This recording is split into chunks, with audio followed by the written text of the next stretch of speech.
Después de haber compartido 10 maravillosos episodios a lo largo de esta temporada, es momento de que cerremos juntos la temporada 9 de Ser Nutritivo Podcast. Y para mantener la bonita costumbre, lo haremos en vivo, dentro de Instagram, en las redes sociales de Ser Nutritivo Podcast, junto a Abraham Díaz, Guillermo Muñoz, Mariana Orellana y tú, que eres parte de nuestra comunidad de seres nutritivos. El tema que nos reúne, las grasas, buenas o malas. Bienvenidos a Ser Nutritivo Podcast, un espacio donde nutriremos tu hambre de aprender, crear, sentir y conectar. Soy Griselda Jiménez y junto a grandes colegas de la salud y buenos amigos, compartiremos contigo ciencia y experiencia que nutre tu ser. La pregunta de si las grasas son buenas o malas ha sido un tema de controversia en la nutrición durante muchas décadas. Durante mucho tiempo se ha creído que el consumo de grasas es perjudicial para la salud, especialmente en cuanto respecta a temas de enfermedades cardiovasculares. Sin embargo, también es cierto que en las últimas décadas ha habido un cambio de perspectiva en relación a las grasas y se ha reconocido que no todas las grasas son iguales y que algunas pueden tener beneficios a nuestra salud.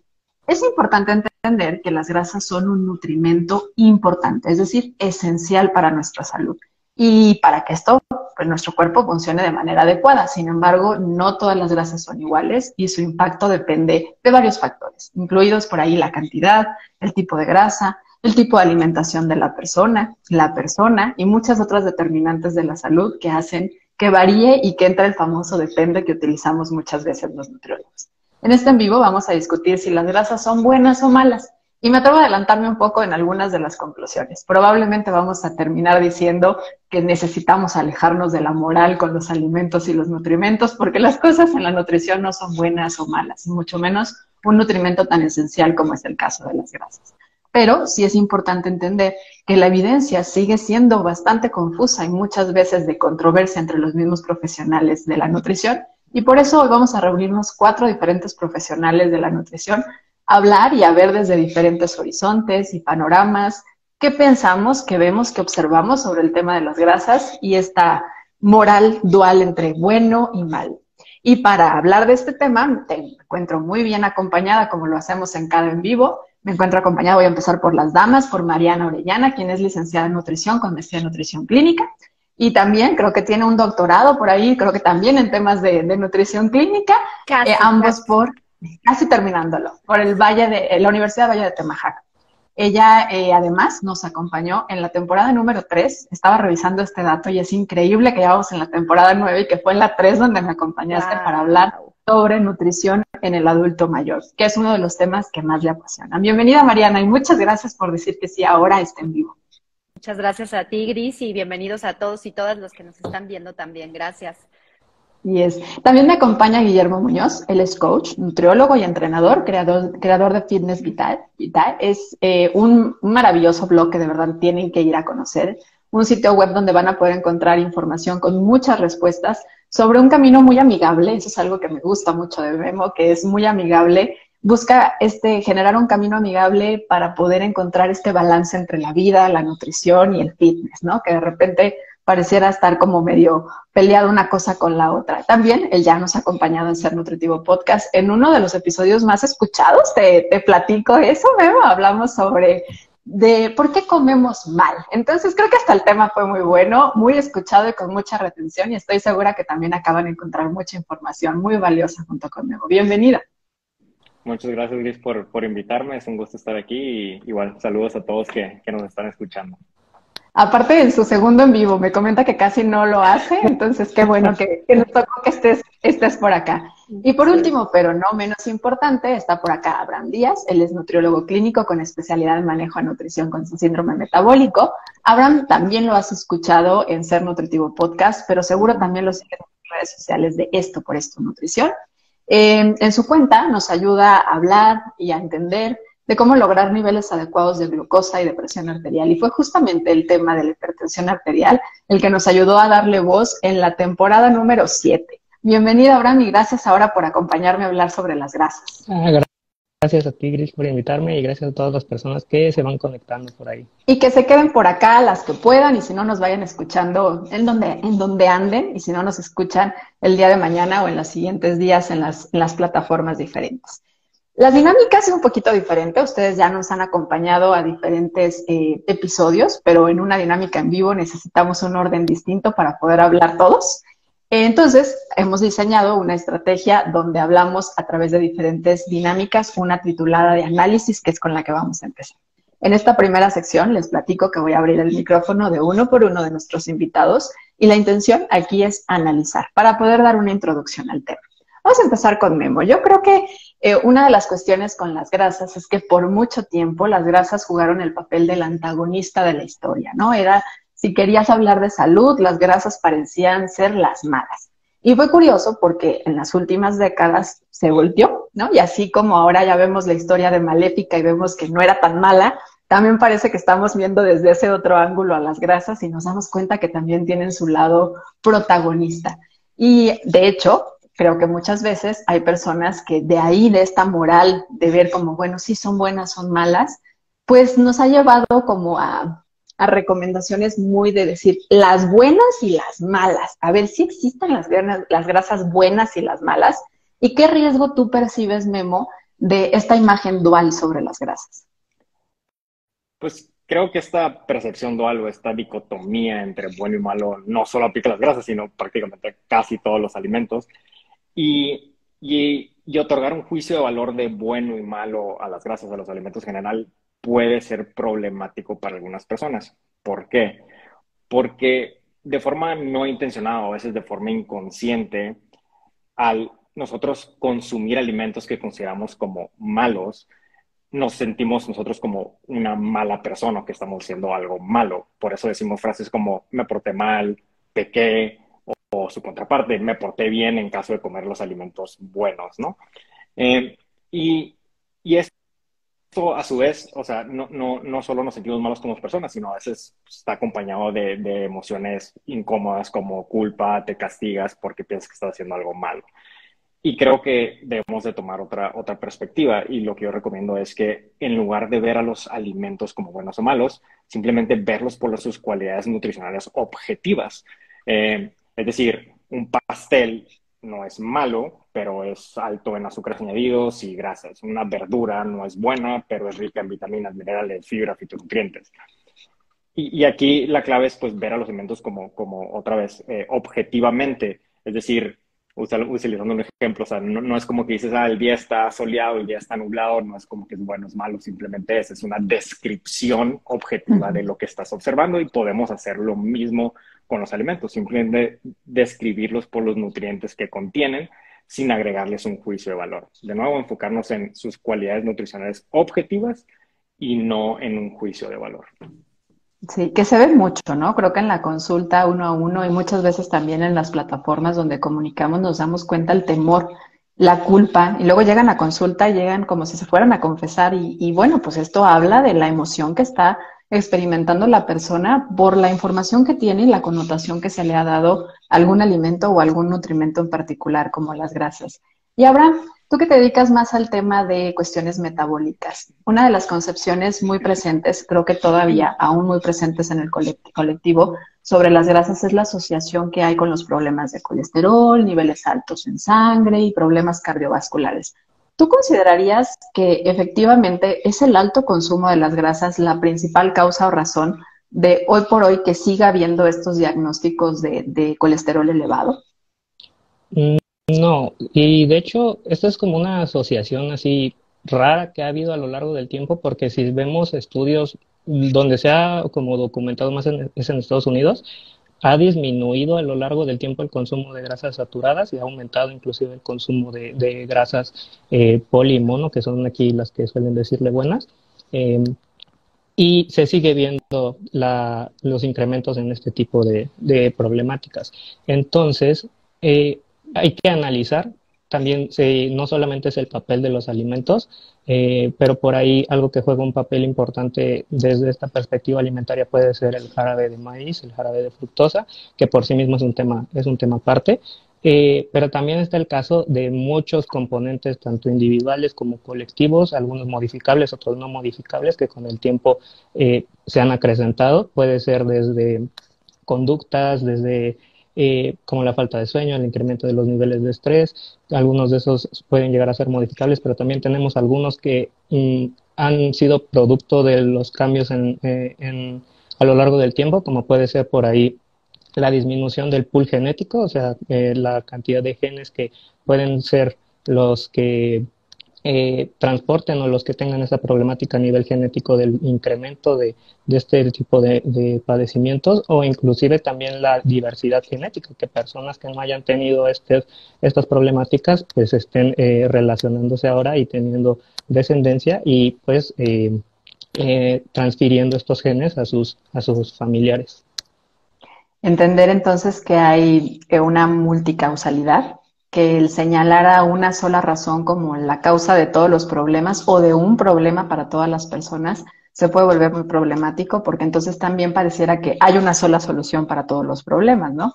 Cuando en realidad hay diferentes soluciones y hay diferentes factores, y el factor que a lo mejor a una persona le está generando que se eleve el colesterol en sangre es uno, tal vez el genético, y de otra sea, sí, efectivamente el tipo o la selección de alimentos o factores como estrés, desbalances hormonales, que también tienen que ver con el tema del colesterol en sangre. Y Mariana, sigue habiendo esta idea moralista de la que ya hablamos, ¿no? Donde se clasifican las grasas y aparte no solo se dice que las grasas son buenas, o sea, ya entra ahí el tema de hay grasas buenas y hay grasas malas, ¿no? O sea, esta moral está en todos lados.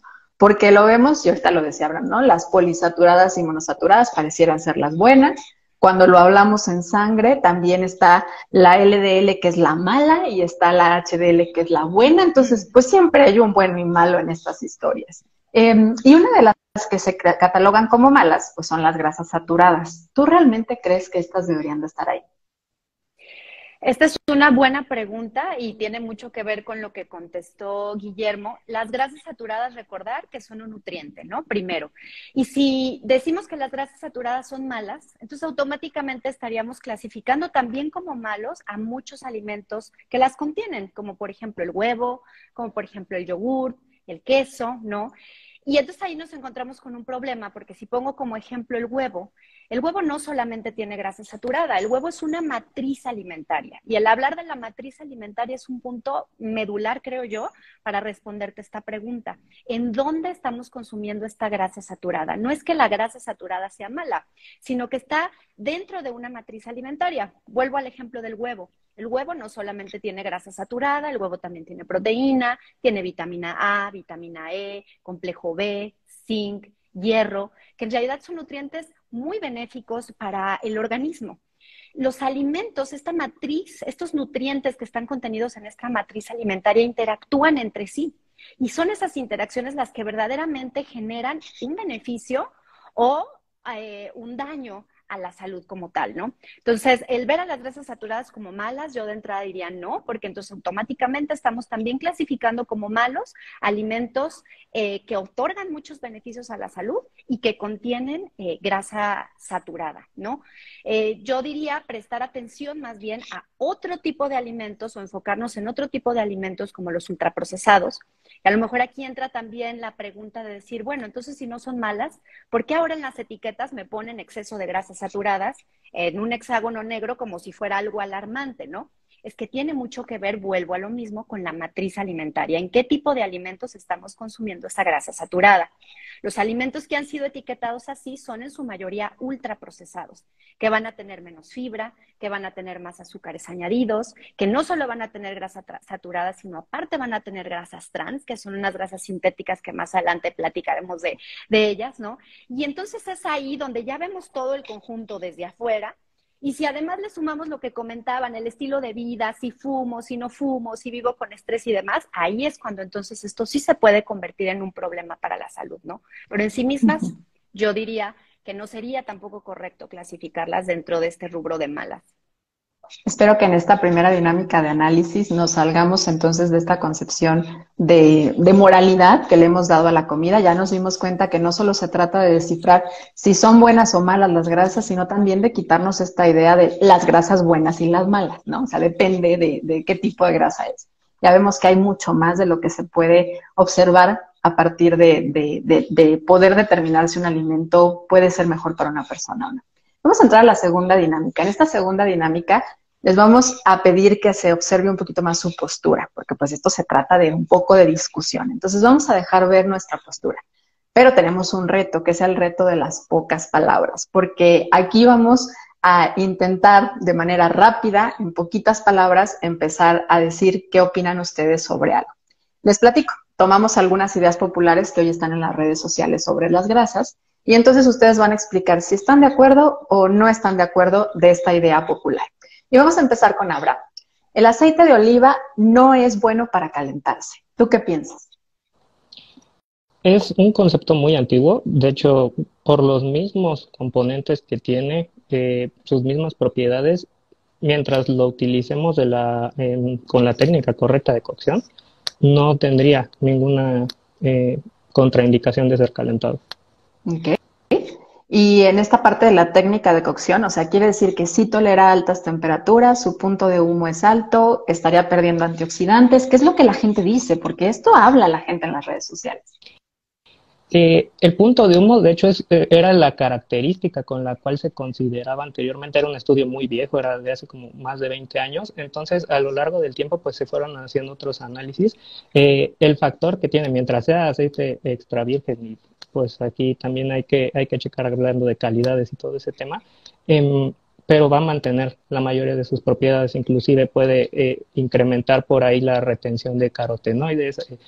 Es bien difícil que bajo la técnica correcta, inclusive hay algunos estudios que te dicen que la fritura profunda, o sea, es superior a diferencia, por ejemplo, de una fritura superficial o el pan fried, como se le llega a encontrar en inglés.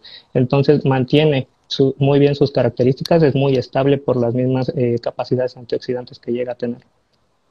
Entonces, entendamos que la ciencia avanza y que no es como de, ay, no se ponen de acuerdo, pues esto va a ir cambiando según lo que vayamos viendo. Y hoy nos damos cuenta que, bueno, también se puede utilizar como un aceite para cocinar. Mariana, esta frase al final me da un poco de risa, pero literal quise copiar, pegar como la vi en las redes sociales. En lugar de manteca, usa aceite de coco. Es más fit. ¿Tú qué piensas? ¿De acuerdo o no de acuerdo? ¿Y por qué? Oye, yo le completaría a esa frase, porque no nomás dicen que es más fit, dicen que baja de peso, dicen que te quita la aterosclerosis, dice que combate enfermedades como el Alzheimer. Bueno, o sea, te encuentras en redes sociales muchísima información sobre el aceite de coco. Y yo digo, bueno, ¿por qué es más fit en realidad, no? Si cuando analizas o haces su análisis de su contenido nutrimental y lo comparas, por ejemplo, con lo que dices la manteca, hablando manteca de cerdo, ¿no? Tiene mucho más grasa saturada el aceite de coco que la manteca de cerdo. Y digo, ya hablábamos de la grasa saturada, entonces no me quiero contradecir, ¿no? Pero entonces, ¿dónde está lo más fit? Pues, o sea, no entiendo el porqué de la concepción de lo fit, ¿no? Hablando en gramaje, la manteca de cerdo, por ejemplo, por 100 gramos tiene 39 gramos de grasa saturada, mientras que el aceite de coco tiene 87 gramos de grasa saturada. Una diferencia que a lo mejor por eso dicen, no lo sé, porque no termino de entenderlo, la verdad, podría ser el colesterol tal vez, ¿no? Que el aceite de coco no tiene colesterol por ser vegetal y la manteca de cerdo sí lo contiene. Pero si vemos el contenido de colesterol en una cucharada, por ejemplo, de manteca de cerdo, son 14 miligramos, cuando la recomendación son hasta 300 miligramos. Entonces, tampoco es que con esa cucharadita estemos ya excediendo el colesterol diario. No sé, Gris, básicamente esa es mi opinión, que no encuentro realmente un sustento. No hay evidencia de que haga estas mejoras metabólicas que dicen de bajar de peso, y realmente no hay evidencia científica. Hay algo de evidencia en cuanto al pelo, en cuanto a la piel. Sí han encontrado algunos beneficios estéticos, cosméticos, pero como tal, para lo que lo venden, creo que fue un poco más fama, que incluso lo quisieron lanzar como un superfood. Y eso también encareció muchísimo su costo, ¿no? O sea, si comparas el costo de la manteca de cerdo contra el aceite de coco, es prácticamente el doble lo que cuesta. Entonces, yo diría no dejarnos engañar y no pagar por grasa saturada, que es prácticamente la misma de la manteca, ¿no? Sí, luego viene la idea de, bajo esta idea, cambian los frijolitos hechos con manteca por frijolitos hechos con aceite de coco, que ni quedan igual, ni huelen igual. Digo, ya sus versiones de aceite de coco con menor olor, pero bueno, pues no es la forma tradicional, ¿no? O sea, también como escoger un poquito más. Si tu idea es disminuir el consumo de grasas saturadas, que ya hablamos que aparte no son la razón principal del problema, ni son las malas, como se tiende a decir, pues a lo mejor utilizas menor cantidad, pero no quiere decir que tengas que cambiar tu manteca por aceite de coco y sacrificar el sabor de tus frijolitos. Bueno, Memo, esta es de mucha, mucha controversia. De hecho, hoy la estaba leyendo y me acordé de Los Simpsons, ¿no? Porque hay hasta un episodio que después vamos a rescatar un poco sobre la yema de huevo. La yema de huevo sube el colesterol. A ver, ayúdanos a explicar si estás de acuerdo o no estás de acuerdo y por qué. Bueno, pues voy a retomar algo que dijo Abraham, que primero al decir que, o sea, hay muchas cosas que afectan nuestro nivel de colesterol. O sea, la genética, el estilo de vida, cosas como estrés, el tipo de alimento que consumimos. Pero bueno, aquí se está preguntando específicamente si la yema de huevo que contiene colesterol va a aumentar mi colesterol.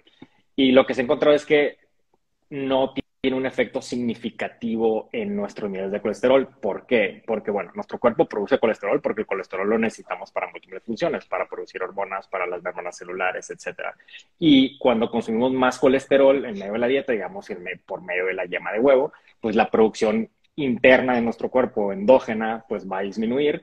Y si comemos menos colesterol por medio de la dieta, pues la producción endógena va a incrementar para que se mantengan niveles más o menos estables, por así decirlo. Y también quiero retomar lo que dijo Mariana, que debemos de ver a los alimentos por su matriz alimentaria, es decir, no solo ver la yema de huevo, colesterol, no, pues tiene muchas otras cosas saludables, tiene proteína, tiene colina, tiene vitamina A, vitamina D, luteína, etcétera.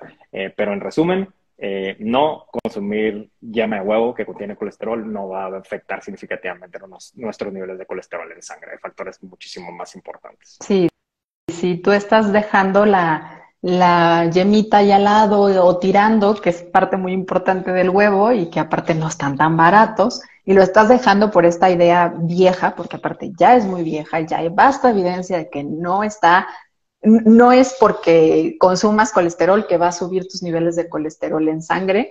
Creo que mucho también venía de la cantidad de colesterol que tiene la yema, ¿no? De decir como se parece el número al colesterol total que debemos de tener en sangre o no pasar. Y creo que de ahí venía mucho esta idea, pero ya no lo hagas, por favor. Si tú prefieres comer tus claritas o quieres meter más proteína y menos grasa, ok, por alguna razón, pero no lo hagas por esta idea vieja que ya entendemos que no es necesario y que no afectaría en sí a los niveles de colesterol. Oigan, y me adelanté y efectivamente el reto de las pocas palabras es la dinámica número 3, la otra no era, así que ahora sí, esta es de asociación. En esta dinámica voy a decirles algo asociado a las grasas y aquí vamos a poner el reto de decirlo en pocas palabras, ¿sí? Mariana, ayúdame. Ay, eso me cuesta. Sí, no sé, es un reto para todos los que nos dedicamos a la nutrición porque normalmente sabemos lo importante del contexto y queremos dar diferentes contextos. Pero vamos a poner este reto para ponerle emoción. Vamos a decir en pocas palabras, ¿tú qué piensas o qué podrías explicarnos de las vitaminas liposolubles y las grasas? En pocas palabras, por eso como grasa, porque ahí están contenidas las... Y son necesarias, son necesarias. Son necesarias la A, la D, la E y la K. Ok, ahorita vamos a hablar un poquito más de las vitaminas liposolubles. No sé si te quedaste como el necesito decir más, ahorita va a llegar el momento. No, lo dije en pocas palabras, ese era el reto. Sí, reto cumplido. Memo, grasas y hormonas sexuales. Otra vez, en pocas palabras, la cantidad de grasa que consumimos puede tener un efecto en la producción hormonal y si nuestro nivel de grasa disminuye considerablemente, digamos de 20 para abajo, 15 para abajo, eso pudiera disminuir nuestra producción hormonal. Esto no significa que sea bueno o malo, otra vez regresando a lo mismo que estábamos hablando hace rato, más si digamos tus niveles hormonales, ya me pasé en pocas palabras, pero... No dos oraciones más. No es fácil, si los niveles hormonales están en niveles, digamos, normales y por disminuir grasa se bajaron a, pues, bajos, pues eso pudiera ser problemático, pero si están en altos y se quedaron normales, pues a lo mejor no tiene ningún efecto en salud. Ahí estuvo. Pero las dietas restrictivas, incluso en este tipo de nutrimento, podrían ser razón de algunas alteraciones hormonales, ¿no? Por eso, pues hay esenciales, ¿no? Entonces también no ser extremos. Correcto, sí. Y Abraham, las grasas y los procesos inflamatorios. Este puede ser un tema de podcast y te puse el reto de que... Es una idea como contraintuitiva, pero sería omega 3 y intentar reducir las fuentes de inflamación. Ok, muy bien. Ahorita vamos a profundizar un poquito más porque sí, estaba difícil decirlo en pocas palabras y poder hablarlo completamente para quienes a lo mejor no entiendan mucho de esto. Aquí sí ya nos quitamos este reto de las palabras y de mochar ahí de comernos la D y la A para hacerlas más cortitas. Este ya es un espacio más para la reflexión, así que aquí pueden hablar sin problema, ¿sale? En esta sección vamos a profundizar un poquito más y para ello vamos a tomar los encabezados de algunas publicaciones de periódicos o publicaciones que se han hecho en la internet sobre las grasas. Y de hecho son bastante recientes, así que les voy a pedir que me ayuden a reflexionar sobre ellas. Mariana, esta es reciente. En México se prohíben las grasas trans en aceites, alimentos y bebidas no alcohólicas. Encabezado de El País, El Informador y bueno, muchos hace pocas semanas. Platícame o ayúdanos a reflexionar sobre esto. Claro que sí. ¿Me escuchan bien? Porque por ahí Gaby dice que me escucho bajito, ¿sí? Ah, perfecto. Bueno, cuando hablamos de alimentación, no solamente estamos hablando de nuestro plato y nuestra cocina, sino que estamos hablando también de una cuestión que involucra cultura, sociedad, política, muchas situaciones, ¿no? Algo que creo y estoy convencida es que se necesitan políticas públicas o modificar desde la parte de la política pública el ambiente alimentario para favorecer estilos de vida más saludables y para favorecer mejores hábitos también de alimentación. Entonces, en este sentido, en cuanto a la prohibición de grasas trans, creo que es importante entender que no se nos está prohibiendo a nosotros como consumidor, porque como consumidores tenemos la libertad de elegir qué queremos consumir y qué no queremos consumir. Y eso es un derecho y eso es excelente, ¿no? Que podamos tener esa libertad de elección. Realmente a quien se le está exigiendo un cambio es a la industria, ¿no? Y no porque queramos acabar con la industria, sino porque más bien queremos hacerla aliada para que haya nuevas alternativas de diseños de productos que oferten más beneficios que perjuicios a la salud. Y esto lo venimos viendo desde la lucha con el nuevo etiquetado que salió en el año 2020. Entonces, reflexión que podría decir que se necesitan políticas públicas, que está bien que se estén gestionando este tipo de cambios desde la normatividad, que no es una prohibición para el consumidor, sino que más bien es un empuje hacia la industria para ofrecer alternativas de alimentos más saludables, ¿no? Hablando otra vez de esa matriz alimentaria que tristemente en los alimentos ultraprocesados la vemos sumamente alterada, ¿no? Volver más hacia lo natural, hacia lo menos procesado, porque la grasa trans en sí misma, pues es una grasa que si bien está presente en pequeñas cantidades en algunos alimentos, principalmente nuestra fuente es sintética. Es una grasa vegetal que es hidrogenada para convertirla en sólido, en manteca. Eso abarata mucho los costos para la producción de alimentos como panes, como nieves, que son industrializados, ¿no? Y por eso es que se utiliza tanto en la industria alimentaria, pero esta sí ha sido altamente asociada con la enfermedad cardiovascular, ¿no? En conjunto de otros hábitos y otro estilo de vida, pero sí creo que es importante desde la política pública y la normatividad, pues exigir que haya una reformulación de los productos que se nos están ofreciendo como consumidores. Cuando leímos esta nota por aquí en casa, mi pareja Mario, que de repente ya se los he platicado, luego lo voy a invitar nomás para que lo conozcan, porque ya hasta nombre tiene aquí en la plataforma, pero me decía, oye, las bebidas alcohólicas, yo creo que él estaba pensando en el whisky, el tequila y así, pero ¿puede haber grasas trans en las bebidas alcohólicas? Ah, claro. Claro, es que dice, México prohíbe las grasas trans en aceites, alimentos y bebidas no alcohólicas. No bebidas alcohólicas, ok. Sí, más bien dice bebidas no alcohólicas, entonces no es en las alcohólicas. Me imagino a lo mejor algunas bebidas tipo lechitas de vainilla, estas saborizadas. Ok, sí, tiene todo el sentido. Sí, porque yo decía, bueno, pues ¿cuáles, no? Serán estas que venden como ya para hacer cócteles o este tipo. Y Abraham, las grasas son un mejor combustible de energía para el cuerpo que los hidratos de carbono. ¿Qué piensas tú de este título, este encabezado de este artículo en internet? Creo que esto se volvió ya una problemática, porque ya llegó, o sea, si nos metemos a otras redes sociales, ya llegó como a un nivel así como de culto y de persecución por ejemplo, es una idea común todos, ¿no? Que hasta ahorita están hablando de que las frutas son tóxicas, una mala interpretación, pésima interpretación de artículos científicos y de contextos bioquímicos. O sea, independientemente si es energéticamente es conveniente, pero no metabólicamente no es eficiente. Es como tomar el camino más largo para llegar al mismo lugar. Los azúcares, básicamente nuestra alimentación convierte la mayoría de las sustancias que vamos a convertir en energía provienen de azúcares, entonces es como la vía más rápida.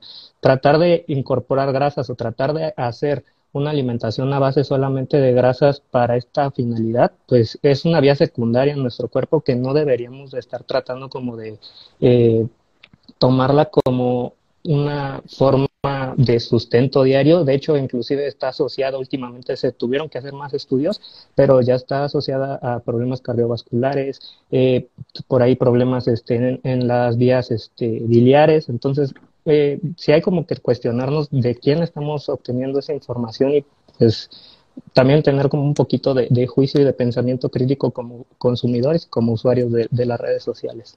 Sí, ¿quién lo está diciendo? Y si su forma de comunicar es tajante, ¿no? De esto es la única verdad y la absoluta. Y si tú piensas lo contrario, estás en contra mía, que ahorita está lleno así las redes sociales y los blogs. Y hay que entender que existe, pues ahora sí que diversidad de elección también y de contexto que hace muy distinto. Y me encantó lo que decías, o sea, puede ser que sí efectivamente dé una cantidad energética bastante bien, pero no es el camino más común que tomaría el cuerpo, ¿no? Entonces está interesante. ¿Algo que quieras agregar, Guillermo? Porque te vi como que te moviste. Yo quiero decir algo, ¿sí? ¿Quieres agregar algo? ¿No? Ok, va. No iba a decir nada. Vas tú. Las grasas vuelven loco al cerebro a la hora de calcular las calorías. Híjole, yo creo que vamos a necesitar, porque te mandamos por ahí el artículo de referencia, que nos pongas un poquito en contexto, porque alguno se podrá quedar como de, chirrión, ¿cómo es eso? A ver, platícanos. Honestamente, cuando leí el encabezado dije, no sé qué se refiere, a qué se está refiriendo a esto. Y bueno, pues ya le piqué, leí el artículo y básicamente lo que estaban comunicando en el artículo, no el científico, en el artículo popular, ya no me acuerdo qué revista era, pero decía básicamente que un consumo, una dieta con un consumo alto de grasas podría causar ciertos cambios en nuestro cerebro, en ciertas células llamadas astrocitos, no tenemos que saber eso, pero que pudieran dificultarnos regular nuestra ingesta calórica. Lo dije, a ver, pues déjale pico el artículo, busqué el artículo, bajé el artículo y vamos a ver qué se refiere. Y lo primero era un estudio en ratas, lo cual no lo hace totalmente inválido, pero disminuye la preferibilidad a nosotros. Segundo, era una dieta de 60% grasas y dije, ok, ¿de dónde está viniendo esta grasa? Y ya me puse a ver dónde venía la grasa y era básicamente pues un alimento que dan las ratas, que era básicamente todo manteca de cerdo y aceite de soya. Así que lo que el reporte está diciendo es que un alto consumo de manteca de cerdo y aceite de soya puede ocasionar estos cambios en el cerebro en ratas que pudieran dificultar regular nuestra ingesta calórica, pero otra vez, si lo aplicamos ya a un contexto nosotros, nadie va a consumir una dieta de 60% de grasas que solo venga de manteca de cerdo y de aceite de soya, ¿no? Claro. Así que lo leí y dije, pues la verdad, ok, está interesante el artículo, pero la verdad no tiene mucha aplicabilidad, ya ni sé qué estoy diciendo, no aplica mucho a nosotros. Sí, y esto sucede mucho, el traspolar información científica, ¿no? O sea, intentar como basar una parte y llevarla al lado del ser humano cuando vienen ratas. O sea, hay que tener mucho cuidado con esto y aparte revisar la metodología en la que se hizo.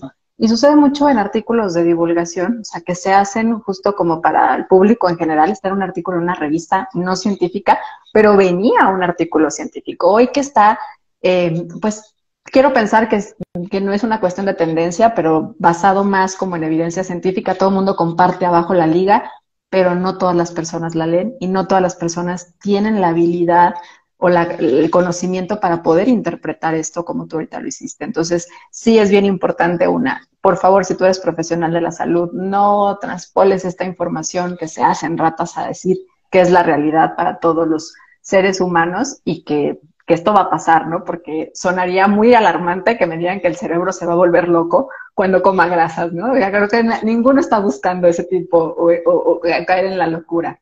Y en Ser Nutritivo Podcast, esta pregunta probablemente ya la conocen porque es parte de nuestra filosofía. creemos que el ser humano debe nutrirse de manera completa, considerando la parte física, la parte mental y la parte espiritual. Y lo vamos a llevar un poquito a la cuestión del tema, a la parte de las grasas. Entonces, ya sea considerando algunas de sus funciones o diferentes aspectos, Memo, emocionalmente o mentalmente, ¿cómo podrían nutrirnos las grasas? Ok, pues bueno, sabemos que nuestras emociones pueden modificar nuestros hábitos alimenticios y también va del otro sentido. Nuestros hábitos alimenticios pueden modificar nuestras emociones. Y hablando específicamente de las grasas, o sea, cuando vi esta, o sea, que de qué manera podrían estar conectados, pues se vino el caso de los omega 3, por ejemplo, ¿no? Que se sabe que pudieran en personas que tienen depresión en disminuir síntomas de depresión, porque estas grasas consumidas en una alta dosis pudieran modificar ciertos procesos inflamatorios en el cerebro o modificar ciertas conexiones neuronales que pudieran ayudar a personas otra vez que tienen depresión a disminuir estos síntomas. Así que podemos ver otra vez cómo un nutriente, en este caso omega 3, puede modificar nuestro estado mental y emocional. Y en temas hasta cognitivo, porque también el DHA tiene mucho que ver con la cuestión cognitiva. Así es. Y Abraham, socialmente, ¿cómo lo asociarías? ¿Cómo podrían nutrirnos las grasas socialmente? Creo aquí sí es una parte como muy hedónica y creo que se deja eso a veces en la parte hablando de nutrición a nivel científico, o sea, toda la parte de comer por placer. Y en primer lugar creo que está todo el campo de que potencia los sabores. La grasa es un muy buen transportador para todos los demás sabores que se están contribuyendo a la alimentación. También modifica las propiedades de los alimentos. No es lo mismo un alimento que nos lo ofrezcan, por ejemplo, una carne que nos la pueden ofrecer solamente a la plancha o así, o a diferencia ya cuando la freímos, entonces cambia completamente la textura. Y también podemos incorporarla para mejorar la aceptación. Por ahí siempre nos encontramos como personas que no suelen tener el gusto por los vegetales, pero sí tienen, por ejemplo, una asociación más positiva con alimentos con grasa y puede ser como una estrategia para que puedan empezar a incorporar un poquito más estos alimentos a su vida. Claro. No es igual un brócoli salteado en mantequilla, Ay, ¿no? A comértela así directo.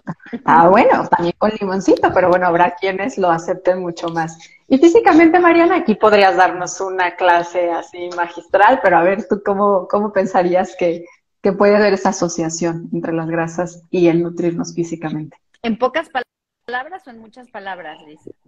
Quieras, estamos en una parte libre de palabras.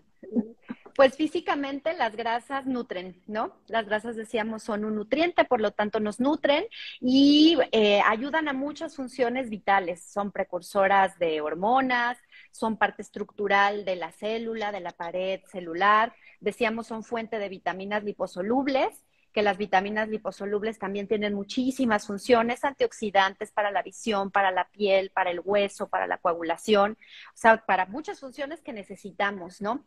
Es una fuente de energía también la grasa, es una reserva de energía, nos ayuda a mantener la temperatura corporal, ¿sí? Por eso también tenemos una grasa subcutánea. Y pues básicamente sin grasa nos morimos. Es decir, con menos de 3% de grasa corporal es incompatible con la vida. Entonces, ¿esto qué nos dice? Que necesitamos la grasa para vivir. Así que ya viste, te sirve para nutrirte mental, física y socialmente. Vamos a pasar a la parte de preguntas. Nos dejaron varias preguntas por aquí, entonces también quienes están conectados pueden dejarnos sus preguntas si no lo hicieron antes. Las iremos seleccionando según como nos vayan apareciendo. Me voy a pedir de favor que me ayuden a contestar esta. Levante la manita quien la quiera contestar. ¿Es cierto que los triglicéridos no están relacionados con el consumo de grasa? ¿Quién quiere? No se peleen, no se peleen. Así de bueno, pues, si quieren, muy bien. Si quieren yo la contesto. Bueno, en pocas palabras. ¿Viste? En pocas palabras. Bueno, pues los triglicéridos se ha visto que están más relacionados comúnmente con el consumo de azúcar, particularmente azúcar añadido, que más que las grasas en sí. Si bien lo vas a ver a lo mejor en un perfil de lípidos y la gente asocia esto, ¿no? O sea, no necesariamente, más bien no está tal cual relacionado a que tengas un alto consumo de grasa, porque también sigue mucho esta difusión, ¿no? La gente que tiene los triglicéridos y el colesterol alto les dicen luego, quita las grasas. Y a ver, hay una diferencia importante ahí entre si son los triglicéridos o es el colesterol. Vamos a otra más que dice, ¿cómo puedo elegir grasas saludables al comprar alimentos procesados? Vas, Mariana, tú que has hablado de los alimentos Me dejaste la más difícil. ¿Cómo puedo elegir? Bueno, pues estos sellos de advertencia pueden ser un primer filtro que nos sirva para elegir alimentos con mejor calidad de grasa, ¿no? Sobre todo evitando, decía yo, las grasas trans y filtrando si la grasa saturada que contiene, ¿no? Porque aquí también no hemos hablado de eso, tiene que ver cuánta cantidad consumimos, lo que decíamos, en qué alimento lo consumimos, con qué frecuencia lo consumimos, ¿no? Entonces ese sello puede ayudar. ¿Qué otra cosa? Bueno, yo diría preferir también más grasas vegetales que grasas animales, más alimentos vegetales, una alimentación más basada en plantas, ¿no? Eso también puede ser una buena alternativa para elegir grasas de mejor calidad o alimentos de mejor calidad. Y no sé si alguien más me quiere ayudar. Porque ahorita que hablabas del origen, yo me pongo a pensar en un chocolate, que si hablamos del cacao, pues tiene grasa y tiene un alto valor nutricional y puede ayudarnos en muchas cosas. El salmón tiene grasa y también, o sea, hay que entender que hay diferencias, ¿no? Y como bien lo dices, el chocolate, pues tiene grasa saturada, así que probablemente vaya a salir con ese sello y no necesariamente esto sería algo negativo.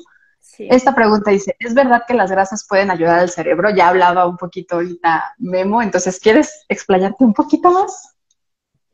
Pues básicamente nuestro cerebro está hecho de grasa, así que pues, necesitamos consumir grasa para mantener nuestras funciones cognitivas y como ya dijimos, o sea, pues, los omega 3 son nuestros alimentos que nos ayudan para ello. Mencioné la parte de presión, tú agregaste la parte cognitiva. Así que sí, básicamente tienen muchas funciones que ahorita estuvo hablando Mariana y nuestra función cognitiva es otra de ellas por las cuales necesitamos grasas. Sí. Esta creo que me parece perfecta que la contestes tú, Abraham. Si recientemente tuve un problema vascular, ¿debo omitir las grasas por completo? Creo que eso es como la indicación clásica de hace muchos años, pero ahorita es más que nada como un switch. Aquí deberíamos de estar viendo las fuentes de grasas que hubiera previamente en tu alimentación, intercambiarlas, como ya había comentado Mariana, por fuentes vegetales, aumentar el consumo por ahí de omega 3 de fuentes animales, que sería la indicación más clásica es el salmón, pero también lo encontramos en alimentos más económicos, incluso en alimentos de origen vegetal, por ejemplo en sardinas, que sería como lo más económico, y por ahí también algunos otros aceites, inclusive semillas de origen que más popular, cacahuates, chía, en todo ese sentido. Pero qué importante esto que mencionas, o sea, ¿qué comías antes de? O sea, porque de ahí vamos a partir a cuáles van a ser las diferencias. No es quitar por completo. Si ya hablamos que es un nutrimento esencial para la vida, pues no lo podemos quitar por completo. Incluso existen las vitaminas liposolubles que nos explicaba y hablaba Mariana, que por eso come las grasas, y son importantes, ¿no? Y creo que de esto viene mucho esta pregunta. ¿Los medicamentos como el Orlistat que inhiben la absorción de grasa afectarían? La quiere contestar. ¿Quién se quiere meter con un medicamento popular para la baja de peso? Pues si quieren yo. Vale. Sí, para los que no saben lo que es el Orlistat, es un medicamento que disminuye la secreción de lipasa pancreática, que es una enzima que utilizamos para poder absorber las grasas. En teoría, es un medicamento de los que se consideran más inocuos o que se pueden utilizar por más largo plazo, pero yo realmente no lo considero como una buena estrategia para la pérdida de peso. Uno, porque realmente ahí no estás promoviendo ningún cambio conductual, ni de hábitos, ni de estilo de vida, nada, ¿no? Estás más bien confiando en que por tomarte una pastilla tus problemas se van a ir al excusado y pues la realidad es que no. Por otra parte, inhibe la absorción de la grasa, pero no la inhibe al 100%, y sin embargo, en ese porcentaje que inhibe de grasa, sí se van muchas vitaminas liposolubles de las que hablábamos. Muchas veces provoca diarreas, y estas diarreas barren con la flora intestinal, con la microbiota, ya no se dice flora intestinal, perdón, con la microbiota, con todas estas bacterias benéficas que tenemos en el intestino, porque te estás laxando, básicamente, ¿no? Sin querer queriendo. Entonces, no lo considero como la mejor alternativa. Tampoco es una alternativa que te vaya a matar, pero sí es una alternativa que va a tener estos efectos secundarios que la verdad son innecesarios cuando hay otras opciones, ¿no? Para modificar tus hábitos y mejorar tu salud. Pues sobre todo tanta incidencia que estamos viendo de deficiencias de vitamina D, y aparte muchas personas que la Sí, tienen, exacto. estas deficiencias, y aparte están inhibiendo la absorción, creo que se vuelve una problemática, ¿no?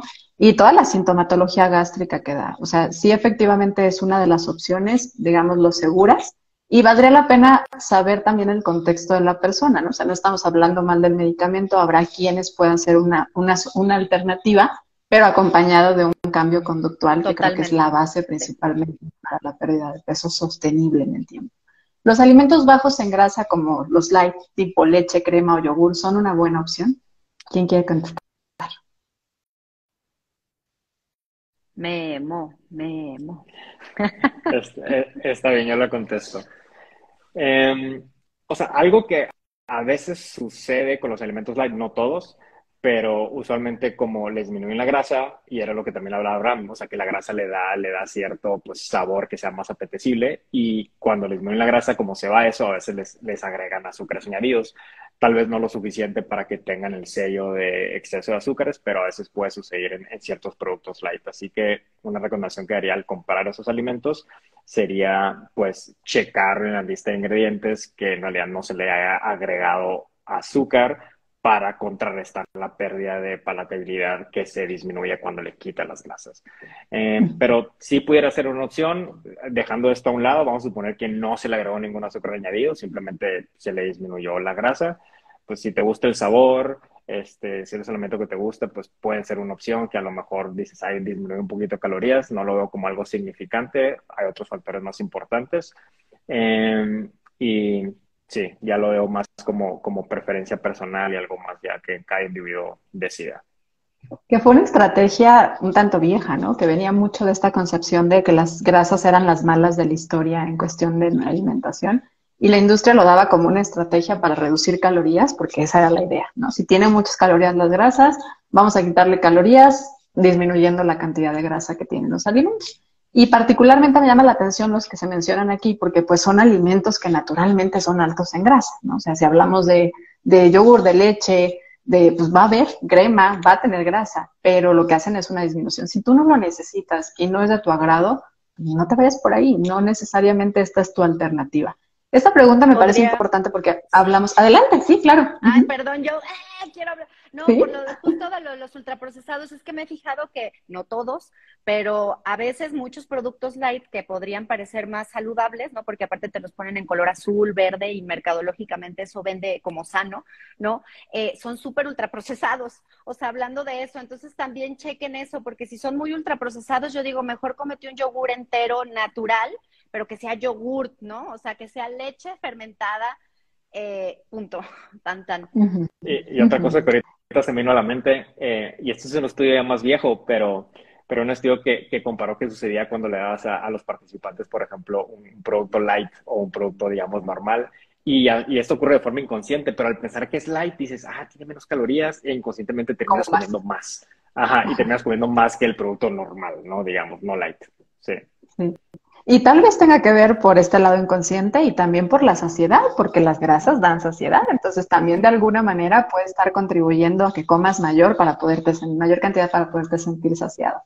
Esta pregunta me parece importante porque hablamos de las grasas trans como si todo el mundo las entendiera y si entendieran el por qué las están prohibiendo o están invitando a la industria alimentaria a que las deje de utilizar.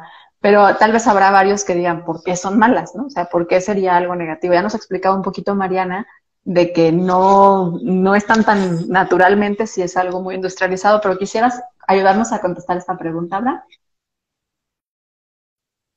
Mm, Básicamente es que no deberían de tener espacio en la alimentación, o sea, sí están presentes en algunos alimentos, por ejemplo, hay fracciones muy pequeñas en la leche y en algunos contenidos cárnicos, pero pues ya simplemente fue una forma en que la industria alimentaria podía eh, abaratar costos, como se ha visto con algunas otras situaciones, y entonces utilizar más veces, por ejemplo, algunos aceites que toleraran mayores temperaturas antes del desperdicio, pero pues a la larga algunas de las características que estos aceites pues pueden estar teniendo este tipo de grasas se transfieren a los alimentos y puede ser por ahí que también hay varios estudios que hablan de que tienen directamente afectaciones a nivel cardiovascular. Entonces, pues por ahí, ¿por qué estar exponiendo a la población directamente a este tipo de riesgos, no? Si podríamos excluirlos completamente e irnos hacia una parte mucho más, pues, igual y no natural, pero dentro de lo procesado que afecte menos. Ujú, sí. La preguntita dice, ¿es mejor comer alimentos ricos en grasas omega 3 o tomar suplementos de omega 3? ¿Quién quiere? ¿Quién quiere contestarla? Vas, Mariana, la tienes ahí en la punta de la lengua. Sé que quieres contestar esta. No estoy trabada porque los veo medios trabados, ¿no? ¿No soy yo? No, no, no. Ah, perfecto. Definitivamente hay que buscar los nutrientes principalmente en los alimentos, ¿no? Entonces, sí, buscar fuentes de omega 3 está excelente. Lo que se ha visto es que realmente, por ejemplo, en México el consumo de omega 3, la tendencia es que sea bajo. Y tanto para la prevención como para el control de muchas situaciones de salud es muy benéfico. Entonces, yo aquí diría consulte a su nutriólogo, ¿no? Primero, antes de tomar cualquier suplemento, pero la suplementación también puede ser una opción. Busquemos cubrirlo con alimentos, pero hay dosis terapéuticas también. Una cosa es la ingesta diaria recomendada y otra cosa es una dosis terapéutica donde ya buscas un efecto nutracéutico y a veces esas dosis son difíciles de cubrir con alimentos y se puede hacer uso de un suplemento, pero siempre consulte a su nutriólogo o nutrióloga. Nutriólogue. Y yo creo que se contesta bastante bien esta pregunta. ¿Cuál es el mejor omega 3 y dónde comprarlo? Pues es que depende, ¿no? Depende de la dosis que vas a necesitar, depende de tus posibilidades económicas, depende de lo que estés tratando, si es cubrir el requerimiento diario y si la persona tiene una ingesta muy baja o no. ¿O qué pensarían ustedes? ¿Qué contestarían a Grecia, que nos dejó esta pregunta por acá? Bueno, O sea, según yo yo, puedo, ay, perdón, adelante, no, Memo, no, dale. si quieres tú y luego ya yo complemento si es que hay algo para Iba a complementar. decir, gracias, solo iba a decir una característica que debe de tener el suplemento, que vean el contenido de EPA y de DHA. Eso es algo bien importante. Ya, síguele. Ok. Pues bueno, además de eso, yo complementaría que, o sea, es que hay muchos, de hecho, es un tema que investigué y desafortunadamente hay muchos suplementos de omega 3 que se ven en el mercado que ya están echados a perder, como se oxidan fácilmente, y es buscar ciertas marcas que cumplan con ciertas características para minimizar la posibilidad de que el suplemento que se está consumiendo esté oxidado o echado a perder y que sea buena calidad. Una de las cosas, ya mencioné Mariana, que vean la cantidad de PDHA, que tenga un número de lote o perdón, no de lote, perdón, de fecha de caducidad, que algunos no tienen, y eso te puede decir más o menos cuánto dura. También que vengan en un empaque de preferencia oscuro, que eso también, la luz es algo que los puede oxidar. Y cuando los compres, mantenerlos ya sea refrigerados o incluso en el congelador, fuera de luz, lugar oscuro, que eso te ayuda a que se mantenga pues fresco y que no se eche a perder, y de preferencia comprar en cantidades pequeñas que te vayas a acabar rápido porque luego no quieres que esté ahí mucho tiempo. No Sí, es de tanto estos de cuál es el frascos de mejor, 3. ajá, Ujú. sino pues ciertas medidas que puedes tomar para que el que consumas, pues en realidad obtengas el efecto que estás esperando obtener. Sí, yo agregaría también el tema de la presencia de algunos metales, ¿no? Estas certificaciones que nos pueden Sí. ayudar a identificar que no tengan metales pesados como la certificación IFOS, que también sería algo bueno a buscar. No todas las personas tengan esta posibilidad porque obviamente también puede variar el precio y por eso es difícil decir cuál es el mejor suplemento porque sí depende de la persona y de la dosis que se requiera para la persona. Y vuelvo a algo que les repito constantemente en todo lo que hacemos de difusión. No es lo mismo información que recomendación. Aquí hacemos información, damos información, pero no estamos recomendando, porque para recomendar se requiere un contexto. Se requiere entender qué está viviendo la otra persona y qué está necesitando la otra persona. Y también una pregunta clásica. ¿Qué aceite es mejor para cocinar? Vas, Abraham, que andas muy calladito. Pues ahí sí también es individualizar, ¿no? Dependiendo las posibilidades, no le podemos exigir, o sea, lo ideal podría ser que tuviéramos una alimentación de estilo mediterráneo, pero dados los precios en México, no podemos mandarle a todas las personas a que consuman aceite de oliva y sobre todo de calidad, ¿no? Porque consumir pueden, pero encontrar uno que sea de calidad, que cumpla los requerimientos. Entonces, aquí sería saber para qué lo van a usar tener como por ahí una parte de si lo van a estar utilizando para freír, si van a estar utilizando a lo mejor algo a menores temperaturas, a lo mejor para aliñar, para aderezar, si podían tener un bote más pequeño de aceite de oliva, pero siempre hay como que estar teniendo en cuenta los diferentes contextos en los que a lo mejor y queremos estarlo utilizando, y como siempre pues en la nutrición va a depender demasiado. Y es el famoso depende. ¿Querías agregar algo, Mariana? Adelante. Y yo, ya estoy otra vez. No, lo que decíamos hace rato, depende también del platillo, ¿no? Los frijoles con aceite de oliva a mí no me laten, entonces también depende de eso. Sí, es esta parte social, culinaria, ¿no? Que también tiene el alimento. Vamos a contestar 2, 3 preguntas más para no tomarles más tiempo a nuestros invitados que nos hicieron el favor de acompañarnos esta noche a este en vivo. ¿Las grasas pueden afectar el sueño o la calidad del sueño? ¿Quién quiere contestar? Zafo. Yo pensé un poco en estas cenas más copiosas, más pesadas, ¿no? Que de repente sí afectan. Me imagino que por ahí va un poquito la pregunta, por si alguno se está quedando como qué quiere decir, ¿qué pensarían ustedes? ¿Qué dices, Memo? Te veo como que sí tienes ahí Sí, una respuesta. o sea, estaba pensando también en qué se refiere la pregunta, porque una cosa es las Ujú, grasas consumidas a lo largo de todo el día o en la cena ya cerca de dormir. ujú.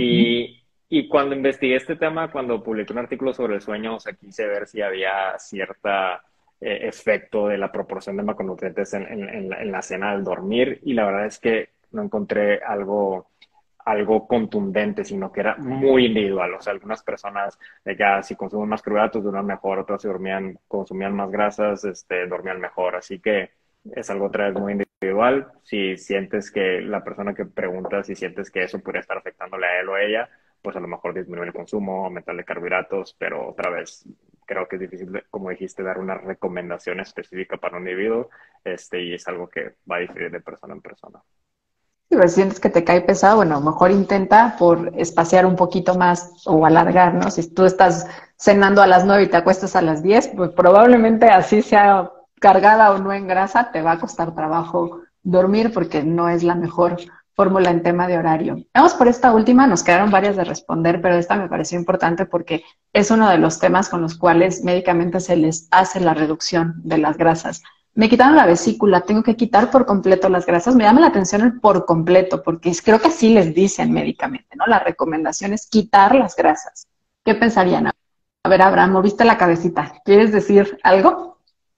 Mm, También es como una concepción muy antigua, o sea, hay muchas cosas que estimulaban la vesícula independientemente de las grasas, pero pues no sé por qué siguen haciendo esa como indicación tan pues, que confunde a las personas, o sea, pues, todavía va a seguir existiendo la producción de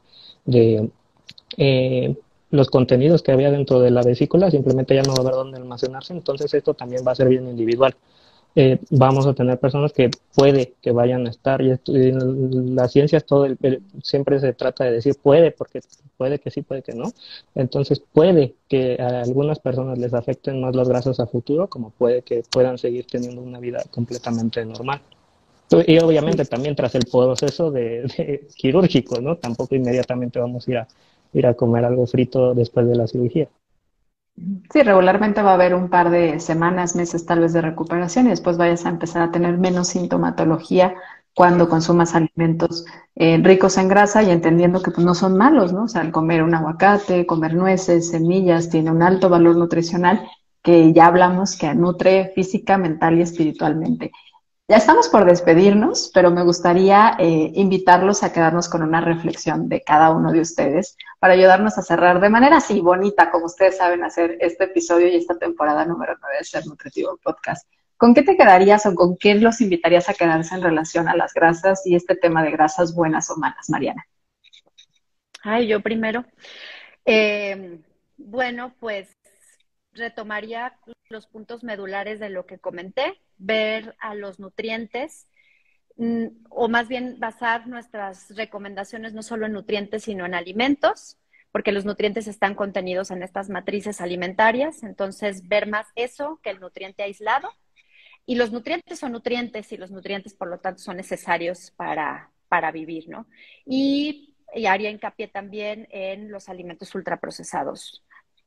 Votar por una alimentación volver a las raíces, ¿no? Me encanta lo de la dieta de la milpa, una alimentación más natural, más regional, más sustentable, y que esto básicamente es más basada en plantas, ¿no? Y menos ultraprocesada. Memo, ¿con qué te gustaría cerrar este tema? Pues bueno, Mariana me robó lo que se me vino a la mente que iba a decir. Perdón. Y lo voy a volver a decir porque es muy importante, y es eso, o sea, no enfocarnos tanto en los nutrientes particulares que están contenidos en los alimentos, sino enfocarnos más en los alimentos en sí, porque al final de cuentas esa matriz alimentaria de la que habló Mariana, y el alimento es lo que va a tener el efecto en la salud, y no tanto el nutriente particular. Y también haría hincapié en lo que con cómo se comenzó esta conversación, en no ver a los alimentos como buenos y malos, sino hablarles por sus cualidades nutricionales objetivas. Abraham, ¿con qué te gustaría cerrar este tema? Dentro del mismo tema de dejar de ver los alimentos como buenos y como malos, también creo que tiene que empezar a haber exposición a ellos. O sea, tras tantos años de miedo que ha habido sobre estos alimentos, ir acercándonos poco a poco a ellos de nuevo. Empezar también a cuestionar los contenidos que vemos, porque pues muchos de los temas que vimos salieron de las redes y de algunas publicaciones. Entonces empezar también a checar de dónde estamos obteniendo nuestra información. Sí, y yo quiero no dejar pasar las preguntas que habían dejado por acá. En el embarazo se tienen que disminuir el consumo de grasas, ¿no? Son un nutrimento muy importante. Puede, en algunos casos, si traes alguna sintomatología gástrica, podrías hacer ciertas estrategias, pero ahí acompáñate de un profesional. Hablamos del aceite de oliva al principio de este tema, se puede usar en calor. Sí, ya dejemos de pensar que nada más en crudo y en las ensaladas, sí se puede utilizar en calor. Y también creo que variar, ¿no? La variedad es un punto importante en la nutrición, y también incluso esto es importante en el tema de las grasas. Para mantener las propiedades del aceite de oliva se debe guardar en sitios templados o fríos y no cerca de la estufa, totalmente cierto. Y cuidar este tipo de presentaciones, ¿no? De presentaciones que son muy de envases claros, porque sí tienden a tener una oxidación bastante fácil, ¿no? Hay que entender el origen de las grasas poliinsaturadas y monosaturadas. Comunidad, muchas gracias por acompañarnos este cierre de temporada. Me da mucho gusto poder haber llegado hasta acá, después de 10 episodios donde hay mucho trabajo de planeación, de organización, logística, estudio para poderles llevar información. Siempre es muy lindo llegar al cierre y cerrar de una manera tan bonita, acompañada de profesionales que nos han permitido a lo largo de estas ya 9 temporadas hacer posible Ser Nutritivo Podcast. Yo siempre les digo a cada uno de ellos que una vez que llegan aquí, para mí ya son parte de cada logro que tenemos, de cada persona a la que llegamos, y vamos nutriendo desde nuestra voz nuestras diferentes percepciones y ángulos de la nutrición. Y eso es lo bonito de generar una comunidad. Así que Memo, Abraham, Mariana, muchas gracias, porque para mí ustedes son parte de Ser Nutritivo Podcast, al igual que nuestra comunidad. Y a quienes nos escucharon, estuvieron aquí en vivo, gracias por permitirnos llegar y ser parte de su noche. Y a quienes nos escuchen en los siguientes días en las plataformas, nos estaremos escuchando de nuevo hasta el mes de junio, pero tienes 9 temporadas que repasar, mucha información, más de 150 episodios, en donde seguro encontrarás información de valor, y por supuesto nos estaremos acompañando con información más reciente en las redes sociales. Les pediría, por favor, si me ayudan, para quienes nos estén escuchando después en las plataformas, ¿en dónde te encuentran, Memo? Me pueden encontrar, bueno, aquí en Instagram, @fitnessvitae, y en mi página web, fitnessvitae.com. Mariana, ¿dónde te encuentran? En Instagram, Mariana Orellana H y leven.sb. Y trabajando, porque es bien chambeadora, todo el tiempo. Abraham, ¿en dónde te encuentran?